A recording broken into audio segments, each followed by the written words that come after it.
What up, YouTube? What's going on? Your boy Stan, back another glorious day. It's not raining. It rained a little bit last night, but God bless Georgia for letting the rain ease up. I'm walking up, as you can already tell what we got going on. We got a 2018 Kia Stinger, and let me just show you real quick.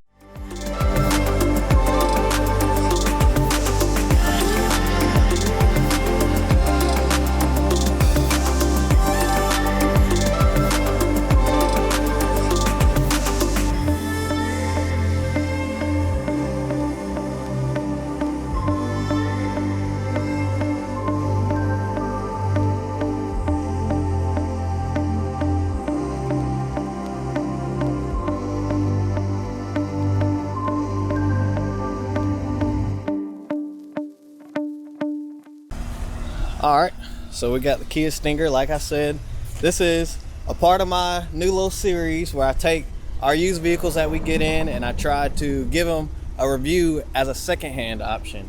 Of course, you could buy any of these vehicles new, or you could buy this vehicle's competition. Oddly enough, CT6 is over there with the black wing, one right there, and then there's another one right there. They kind of compete, even though the CT6 is a little bit bigger of a car. That's a good comparison. Both twin turbocharged engines, V8, 6-cylinder, but they're performance base oriented kind of luxury sport vehicles in a way. But nonetheless, it's about the Stinger. This is a 2018. On this one, we got about 45,000 miles on it, so that's not bad for an 18. It's not extremely low, but not bad. We have this one priced at $32,800. Of course, we try to hit it right at the market, so you can take that with a grain of salt and say, hey, that may or may not be the market. I didn't really take the time to look it up. I'm gonna just rock with it so I can make this video. One thing I do want to mention, I don't know if this one has a twin turbo V6 or not, so we're gonna check that out. So we might as well get into that, otherwise I'll stand here and talk forever. All right, so like I said, we got the Stinger here. Headlights are pretty dope. This is my first time actually touching a Stinger. Of course, I've seen them. Sat in one at a few dealerships, but let's see what power plant we got going on. I guess I could have looked at our little window. That is annoying. That little beeping noise they made, they could have got rid of that. So we are twin turbo V6. Let me make sure you guys, we got one turbo there, the other turbo here. This is a GT2, I guess is what they call it. I don't know how reliable this particular engine is. I know Kia's been having some troubles with the Optima engines and things like that. So, I mean, I know the Stingers have been pretty bad, like good as in bad as in a good way, pretty good cars. So, I mean, I think it's all right. This is completely different from what comes on those Optimas anyway. So, very, very nice. Front end, everything like that. This one's pretty clean, even with 45,000 miles on it. It's fairly clean. Of course, you know, we detail it when we got it in. This one even, see, it's another touch. It has the mirror caps that match the front bumper. Little black chrome piece. I think it's pretty dope. Like I said, this is a GT2. Got the little sportback feel to it. Very similar to the CT6 as well. Let's pop this open. Power lift gate, that's what I like. Sportback design, plenty of space. Buick Regal Sportback was like this, very similar to this as well. The CT6, that's the one thing I wish is it opened up all the way. It doesn't open up all the way. We'll tap our button here, let it down. But I'm not gonna give a crazy in-depth review about all the quirks and features of the car. We're just about to go drive this thing, because that's what I'm interested in, is how does it drive, how does it feel? God, that's annoying. How does it feel secondhand? So we'll get in here. Wow, the heat is on. That's great. Let's I'll take a second to check this out with you. If I can we got to get some AC bumping right quick. I know I like this little setup here. Okay, hold on, because I'm going to blow you guys out. Wow. I don't know how to use any of this. Alright, I'll just, you know what? Okay, here we go. So I like this little setup here. It looks very Mercedes-ish, I'm not going to lie. Or looks like a Mercedes, not Mercedes-ish. Still has a Kia feel, which I kind of like the Kia feel for the most part. I'm a kind of a fan of Kias. I'm not gonna lie to you and sit here and say they aren't, you know, put together well. Like I said, I'm kind of a fan of them. This one has all the lane keep assist, blind spot monitoring, so that's pretty cool. The screen is decent. It is touchscreen, thank the Lord. Some of them aren't. I don't really know. There's got to be buttons to oh, everything's on the screen. Interesting. So, a little heated and cooled seats. But like I said, I'm not going to give a too in-depth review. Let's just go ahead and drive this bad boy, because that's what I want to know. That's the reason I'm doing this. And then we'll go from there. Alright, so we're in the Stinger now. Get everything adjusted. Heads-up display is pretty nice. I wish I knew how to adjust that. Man, boy, maybe you can't. But we got the Stinger. Just so before everyone asks, I'm not gonna go crazy on this car like I just did with the Raptor. This is the dealership's car, so I can only do it so much. Like I said, they allow me to do this, or they don't give me any crap about it. So I am gonna be respectful and just drive this bad boy to what I think is acceptable. Of course, you know, car people, we gotta test it out a little bit. We gotta make sure it is what it is, what they claim it to be. So I guess you just put it in the paddles will just work it. So okay, very similar to the Raptors in terms of lag on the turbos and everything like that. It takes a second for them to come in. But, I mean, you can only expect so much. We got a nice little windy road here.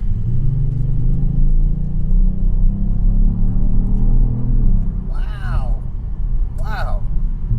Okay. Pretty quick. Pretty quick. I had to kind of pull back on that one a little bit. It was getting up. I had to get warmed up on this one. I mean, you know, I'm used to driving the 1LE, not to say it's the fastest thing in the world. CTSV, not to say it's the fastest thing in the world, but those are pretty fast cars.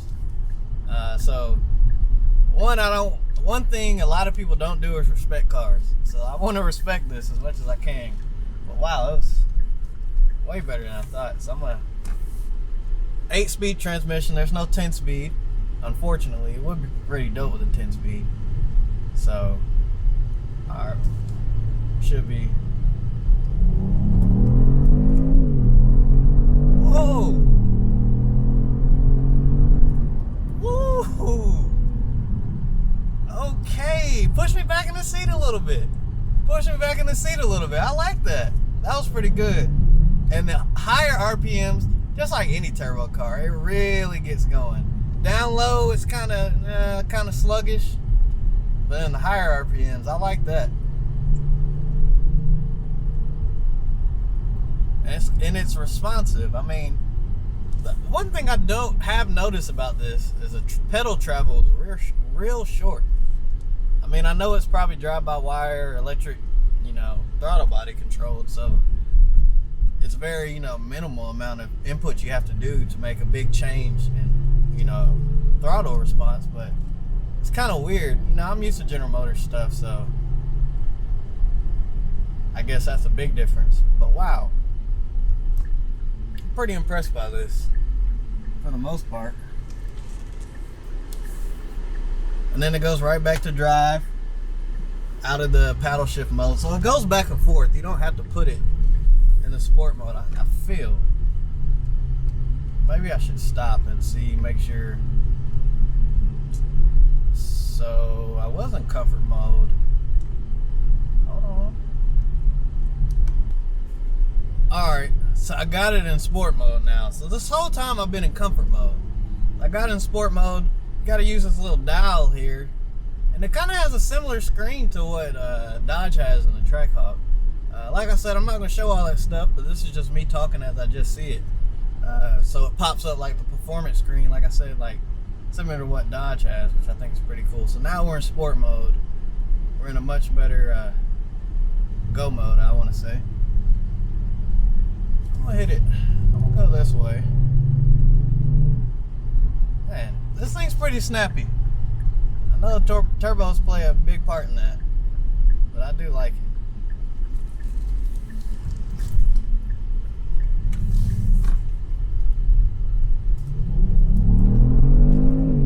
I feel like it almost wants to break traction. The shifts are pretty quick too. I like it. And then it drives pretty smooth. There is a little bit of a vibration in it, but that could be a million things. That kind of goes into the whole point of this video is it worth it used? I've been having the AC blasting, so I'm sorry if any of this audio is trash. But is it worth it used? So far, for me, like I said, I'm a car guy. Most people who are going to buy this Stinger, especially this type of spec, are going to expect the performance, and it's definitely there. So even before I finish this video, I can say, I mean, for the price, there's really nothing as far as used. There's nothing that's going to give you this much performance for this amount of money. I can't really think of anything off the top of my head. I mean, that's going to be this new. There are some older cars. B2 CTSV, going to be much faster. Not quite as nice. Still a very nice car in my opinion, but not quite as nice. Of course, older Grand Sport Corvettes and Camaros, older Mustangs. There's plenty of actual sports cars, but four-door cars. I mean, the only thing that'll be close is like a Chevrolet SS, but it's not quite as fast. Sounds good though, not quite as fast. What else can he? I mean, CTSV is actually a pretty good comparison. Like I said, as far as this price with this as this new of a vehicle, it's not very much that's gonna compare. So in short term, it's pretty good. I like it. It's quick too. It gets up. It gets up. Like I said, it almost feels like it wants to like break traction all the time, which I think is pretty cool. So we're here back at the dealership. I like it. I enjoy it. When I pull back in, I'll give you my opinion. Alright, so just made it back. Just pulled back in. Finish up this review on the Stinger. Don't want to make this stuff too long. To answer my question that I'm always going to try to focus. Is it worth it as a used vehicle? 32.8 is what we have it at. So let's say the market's 31 to 33. Let's just say that's the market. This one's going to fall pretty near to the high side of it. Very nice vehicle. One thing I will say is, and that's just fit and finish of down the road longevity. It does make a very minimal amount of noises. This one being so nice, even though it has some miles on it, it's very nice. So whoever had it took care of it. That's probably just a Kia or just, you know, a Stinger thing. So I'm not going to say it's just this car. I'm pretty sure, like, in my truck, the 02 Silverados, all the window motors go out. No matter what you do, no matter how nice it is, it's going to go out. So it's just what happens with manufacturers and cars. So to answer my question, do I think it's worth it secondhand? Yes. Would I buy one if I were in the market for it? Yes. I think it's a better deal than buying a new one. I probably would get one a little bit less miles on it, but this one's kind of to the point where if you're gonna have a problem, it should have already happened because it's got a lot of miles on it, or make sure you buy a warranty. Simple as that. I mean, this isn't something I would modify, maybe tune it, but that's about it. So Kia Stinger, is it worth it?